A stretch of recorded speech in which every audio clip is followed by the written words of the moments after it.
How far would a king go to intimidate his subjects forever?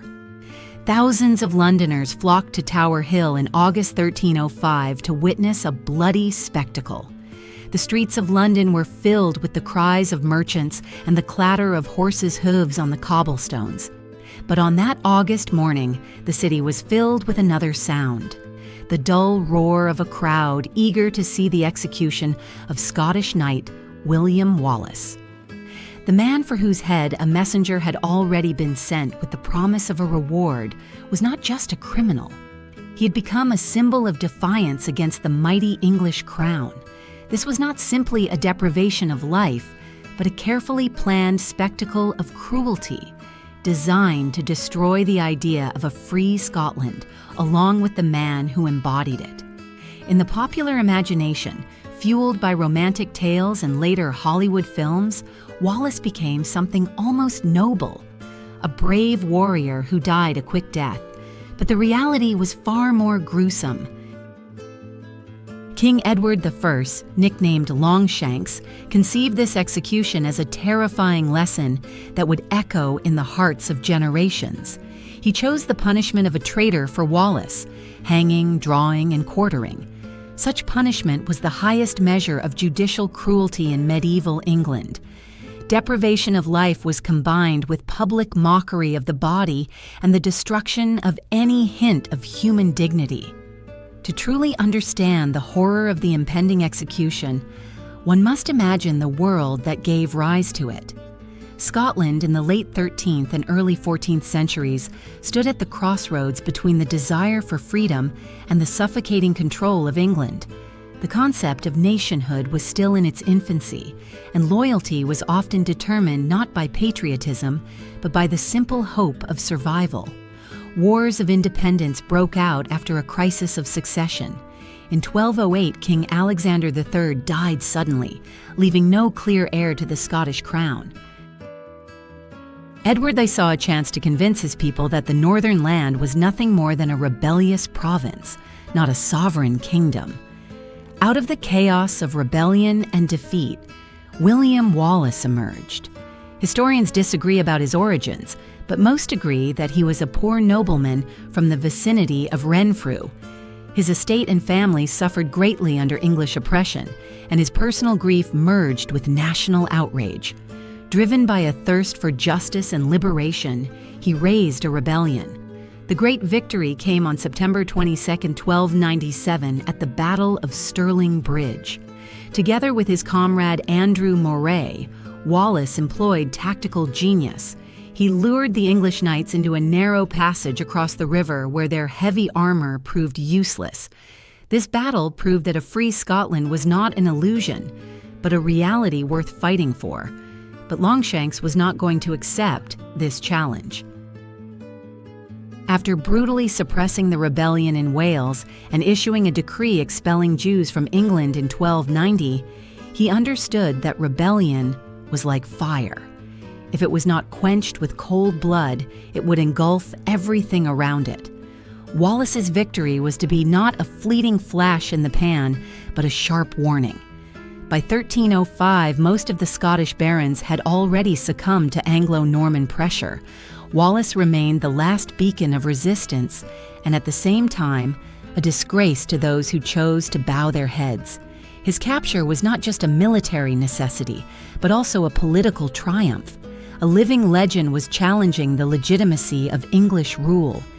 If you enjoy these calm stories about history, please subscribe to the channel. It's free and helps me keep going. The hunt for the knight lasted for years and relied on a network of spies, informers, and traitors. Edward promised a reward of 500 marks, and the English administration methodically cut Wallace off from his remaining supporters. Old friends and comrades changed sides out of fear of death or for profit, as Wallace's name had become synonymous with danger. And then, in August 1305, betrayal came from one of his own. Sir John Menteith, tempted by greed, handed Wallace over to the English. He was captured in the vicinity of Glasgow, probably near Robroyston.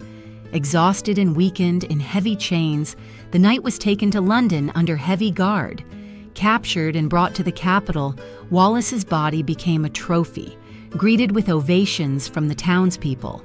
For London, it was a great victory, but for Edward Longshanks, it was only the first scene of a bloody spectacle, the purpose of which was to absolutely terrify anyone who dared to take up arms against the English crown. The cobbled streets of London were flooded with blood.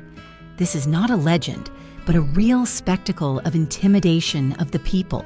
The journey itself from his native Scotland to London was a test for William Wallace, not only physically, but also psychologically. In shackles and an iron collar, he was escorted through Carlisle, York, and Peterborough, like an exhibit of the English crown. Crowds gathered at every stop. Some shouted insults, others simply drove away herds of pigs or threw rotten fruit. Everyone was convinced that this rebel deserved shame and suffering. It was precisely this methodical terror that was supposed to break the spirit of the rebellious Scot long before his sentence was passed. When Wallace was brought to London, he had already spent several weeks in chains, and that was only the beginning of his hell. On August 23, 1305, in Westminster Hall, a trial began, conducted solely for the propaganda purposes of King Edward the Longshanks. The proceedings were conducted in Latin, a language that William probably barely understood. He was charged with treason, murder, sacrilege, arson, and other crimes against the English crown. The most bitter irony was that Wallace never recognized Edward as his sovereign, and therefore, in his words, it was simply impossible to betray a king who was not his king. This bold statement only confirmed the predetermined verdict. The court was not seeking the truth, but needed to justify the execution of a popular leader. The charges were cleverly crafted. Treason in medieval England carried the highest and most terrible punishment under the police code: hanging, drawing, and quartering. Additional charges of attacks on English soldiers and clergy turned Wallace from a hero of the war for independence into a criminal in the eyes of the common people. Thus, the English law enforcement system became an instrument of state cruelty, and William Wallace became its most prominent victim. The judges appointed by Edward the Fern could not have acted otherwise. Mercy seemed like treason to the royal authority. At dawn on August 23rd, before the Tower of London, scaffold stakes and frames were solemnly erected. Everything for this grand spectacle. The city fair, with merchants, pie sellers, and ale vendors, was transformed into an arena of entertainment as if by magic. On that sultry morning, London was filled with people from all over England. Some wanted to see the execution of the enemy of the crown, while others hoped to witness the majesty of royal power. Wallace was first stripped to the waist and chained to a wooden hurdle, designed to be dragged through the streets. The route was carefully planned, from the Tower to Chatergate Street, then through Charing to Smithfield, along the busiest streets. Rough cobblestones tore the skin on his back. Horses' hooves clattered rhythmically on the wood, leaving bloody tracks on the pavement. The crowd whistled and threw rotten vegetables and pieces of moldy bread, encouraged by the smartly dressed guards. The mockery went according to plan. Smithfield, a traditional place of execution, had turned into a veritable carnival of death. Merchants buzzed around, lazily watching over their customers at their stalls. The scaffold towered over the crowd like an altar of vengeance. Wallace was hanged until he was half dead, but they did not drop him from the bracket to keep him alive for a moment longer. Then, in complete silence, the spectators watched as he was disemboweled. A living man was cut open, his entrails removed and thrown into the fire next to the scaffold. Then they killed him. They cut off his head and dismembered his body into 4 pieces. The rebel's head was impaled on an iron pole and displayed on London Bridge, and the 4 quarters were sent to different corners of the kingdom.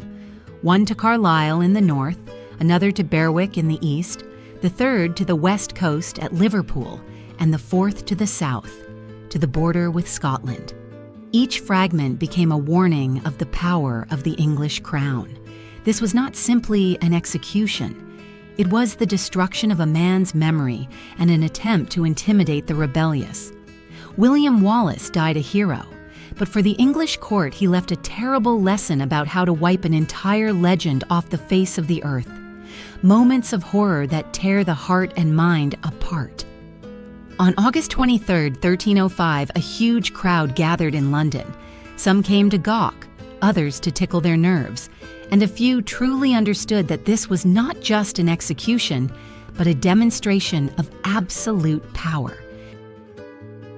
Wallace, accused of treason, sat on a platform outside Westminster Hall under the scorching August sun, with no hope of mercy. The court sentenced him to hanging, drawing, and quartering, the most horrific punishment in medieval England. The executioner, a professional, began the ritual with a blow. The rope was wrapped around his neck so as not to break it instantly, but to slowly strangle him. The crowd held its breath as Wallace's body convulsed.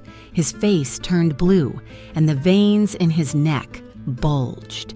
He fought for every breath, twisting and gasping. It seemed that death would never come, but after a few minutes, the executioner ordered the body to be lowered to the ground. And then the worst began. While Wallace was still alive, but already unconscious, his body writhing, the executioner cut open his stomach with a sharp knife. First, one incision. Blood spurted onto the floor.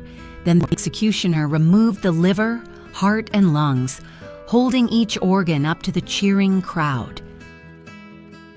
The townspeople, accustomed to cruel spectacles, could hardly imagine that they would ever hear a more agonizing scream, a roar coming from the very depths of the human soul. Each organ was thrown into a bonfire, specially prepared for purification. The flames were fueled by the acrid smell of burning intestines and gray smoke that hung over the square like a black veil. In medieval symbolism, the entrails were considered the repository of feelings and compassion. By burning them in front of the victim, the executioner seemed to take away their humanity, turning them into puppets of fear. Through the heat and smoke, Wallace remained conscious. His eyes were open, revealing agony and silent pleas. Contemporaries wrote that he tried to say something, but his words were drowned out by the roar of the crowd and the crackling of the flames. As the execution drew to a close, the executioner, like the director of a sinister spectacle, severed Wallace's head from his body with a single blow of his axe. The body twitched one last time, and the torment ended. But the humiliation continued. His head was raised before the people, blood slowly trickling down his cheek, and then it was dipped in boiling, red-hot iron and impaled on a sharp spike on London Bridge. 4/4 of his body were sent to different parts of the kingdom: Newcastle, Berwick, Stirling, and Perth. There they were put on public display, like pieces of meat in a cowshed, so that everyone would know the price of resistance. King Edward thought wanted to spread fear throughout Britain. He understood that symbols are sometimes more powerful than any army. And for the first time, the cruelty of the execution created a monument to power, but did not subdue the people. Quite the contrary. The terrible deed made Wallace a martyr. Robert Bruce, the future King of Scotland, later admitted that it was this atrocity that awakened in him the will to fight. Since then, Scottish warriors have preferred death on the battlefield to captivity and torture. Wallace's execution also weighed heavily on England's reputation abroad.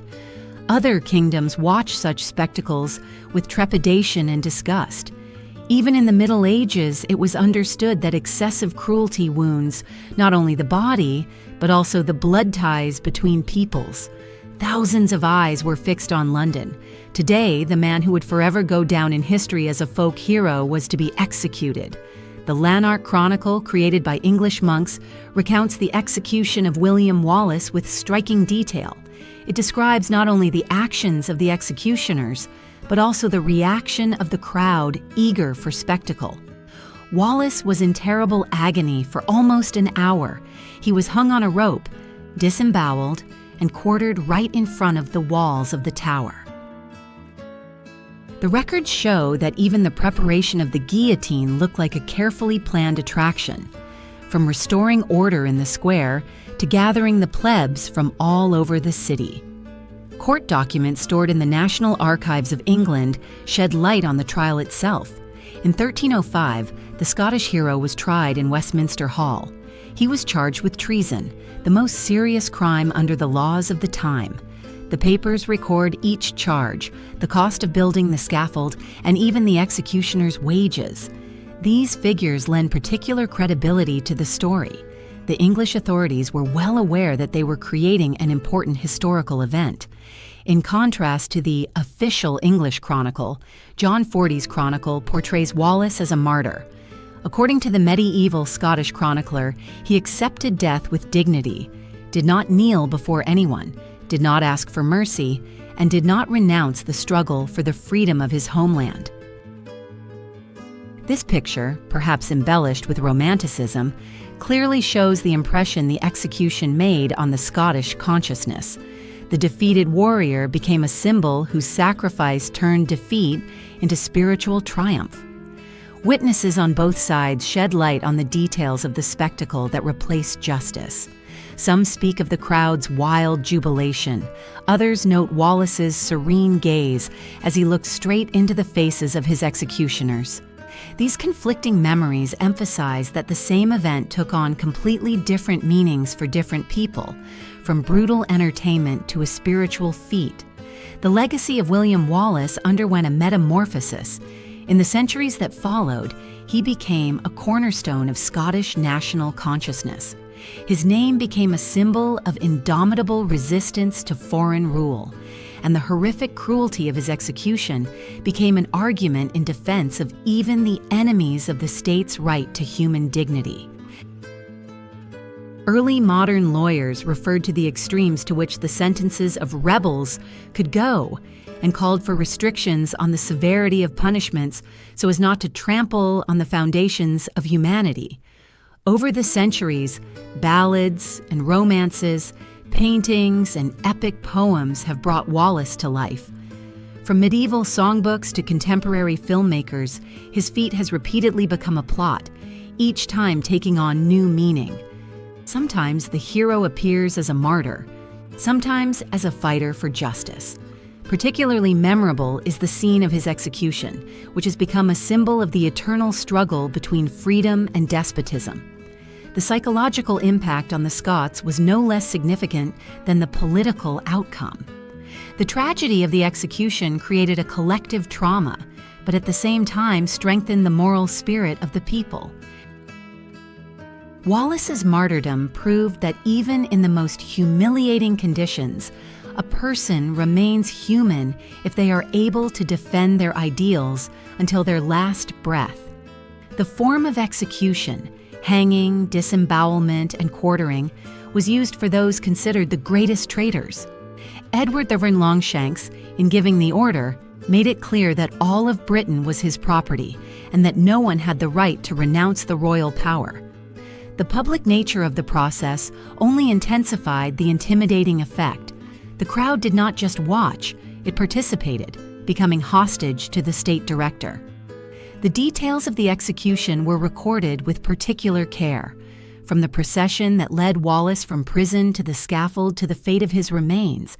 His head and entrails were placed on poles at opposite ends of the country, so that every corner of the islands would remember the power of the king. The English were well aware that they were creating an eternal monument, a spectacle designed to bolster the authority of the crown for centuries to come. The international resonance should not be forgotten either. In medieval Europe, rumors spread rapidly, and the reputation of a monarch often depended on how he dealt with traitors. Wallace's execution was significant not only for the British, but also for neighboring kingdoms, where attitudes toward cruel executions were subsequently revised in an effort to avoid such extremes. Thousands of eyes were fixed on the burning torch at the Tower of London, and there could be no more terrifying sight. On August 23, 1305, William Wallace, Scottish warrior and symbol of resistance, appeared before the crowd not as a hero, but as a criminal. Envoys from Venice, Castile, Genoa, Flanders, and even the Holy Roman Empire arrived to witness the execution and report back to their sovereigns. England was willing to use extreme measures without hesitation to maintain its power. Since then, the kingdom's reputation as a force to be reckoned with in Europe for its cruelty in fighting rebellion influenced diplomatic alliances for decades. The sentence was simple: hanging, disembowelment, and quartering, the standard for traitors to the crown. The executioner, skilled in the art of prolonging suffering, first hanged Wallace until he was half dead, then disemboweled him, removing his heart and entrails, and then cut him into 4 pieces. William Wallace's head was displayed on a spike on London Bridge, and his body parts were sent to the northern counties, York, Burnley, Newcastle, and Lincoln, as a reminder of the price of disobedience. The people who watched the execution were not ruthless monsters, but ordinary townspeople and visitors, accustomed by the authorities to spectacular executions. Their unabashed thirst for blood shows that civilization always harbors cruelty, as long as the state officially gives it the green light. The result was not fear, but deep indignation. The excessiveness of the execution degenerated into a monument to martyrdom. Edward I's original goal was to break the will of the Scots and permanently discourage them from rebelling. However, instead of remaining a nameless warning, Wallace became a legend. From a rebel, he rose to become a symbol of the highest human sacrifice, an image of incorruptible ideals. The very cruelty of his execution made him more alive in the memory of posterity than any victory on the battlefield. In Tower's reflections on that fateful day, we encounter a profound truth about the nature of power and the human spirit. Dignity can endure even when the flesh is destroyed. Moral victories are sometimes more important than military ones. Wallace's spirit continues to inspire all who value freedom above life itself. In our prosperous age, it is easy to forget that the rights we have won were earned through the blood and suffering of our ancestors. The story of William Wallace is a reminder that freedom is never free. Everyone who enjoys it has a responsibility to those who fell on the altar of cherished ideals. Today, faced with new threats to our rights and dignity, we are once again making a choice between suppression of the will and the struggle for freedom. The bloody cobblestones of medieval London still echo with the reminder that there are things that are worth any price, and that even a broken voice can be the beginning of a new battle.